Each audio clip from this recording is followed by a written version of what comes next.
ইংরেজি না বলতে পারার আমাদের প্রধান কারণই হচ্ছে আমরা প্রথম দিন থেকেই ফ্লুয়েন্টলি ইংলিশ বলতে চাই। আর এতে করে যখন আমরা ইংলিশ বলতে পারি না তখন আমরা ফ্রাস্ট্রেট হয়ে যাই। হতাশ হওয়ার পর আমাদের আর ভালো লাগে না, ইংলিশ প্র্যাকটিস করতে চাই না, ইংলিশ দেখলেই আমাদের ভয় করে এবং আমাদের মনে হয় যেন এটা সত্যিই আমি পারবো না। আপনাকে প্রথমেই এই অভ্যাসটা ত্যাগ করতে হবে এবং ধারণাটা একেবারেই আপনার মাইন্ড থেকে রিমুভ করে দিতে হবে যে আপনি প্রথম দিন থেকেই আপনি ইংলিশে কথা বলতে পারবেন। It is not a type of food, it is a language.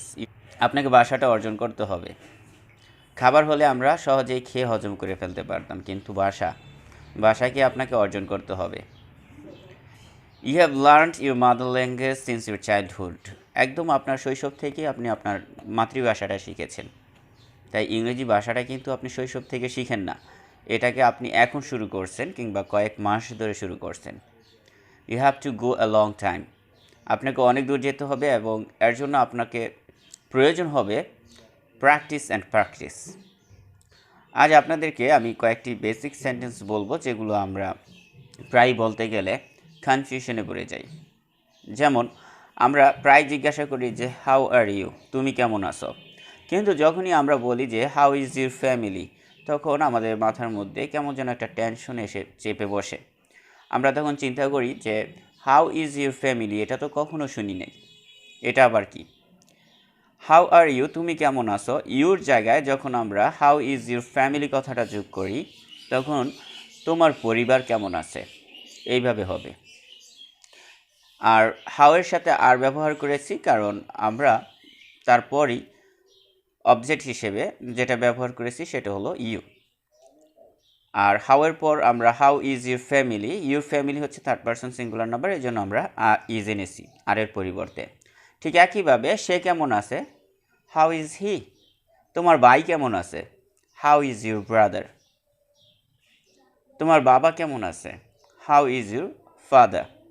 তোমার মা কেমন আছে, হাউ ইজ ইউর মাদার। এইভাবে আমরা হাউ আর ইউ এই সেন্টেন্সটি দিয়ে বিভিন্ন ধরনের সেন্টেন্স তৈরি করতে পারি। দেখুন, আমরা প্রতিদিনই গতানুগতিক যে সেন্টেন্সগুলো আছে সেগুলো বলতে পারি এবং সেগুলো ব্যবহারও করতে পারি, কিন্তু এই সেন্টেন্সগুলো দিয়ে যে ভিন্ন ভিন্ন সেন্টেন্স তৈরি করা যায় সেগুলো আমাদের ধারণাতে নেই, because we are not use to speak English or using English. আমরা একেবারেই ইংরেজি ব্যবহার করতে অভ্যস্ত না, এটাই আমাদের প্রধান কারণ। তাই আমাদের প্রতিদিন উচিত আমরা যেই সেন্টেন্সগুলো জানি সেগুলো দিয়ে নিউ সেন্টেন্স মেকিং করা।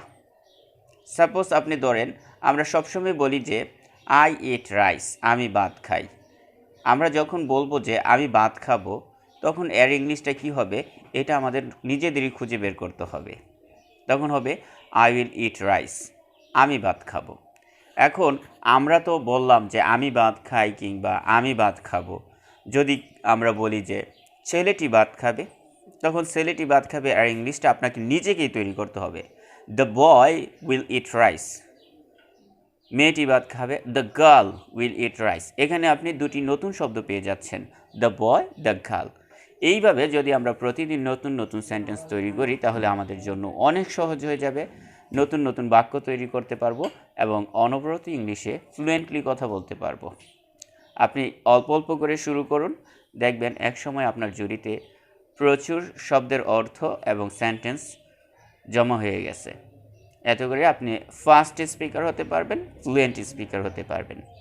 আজ এ পর্যন্তই, ধন্যবাদ সবাইকে। পরবর্তী কোনো ভিডিওতে আর নতুন কোনো টপিক নিয়ে হাজির হব। সবাই ভালো থাকবেন, সুস্থ থাকবেন। আল্লাহ হাফেজ।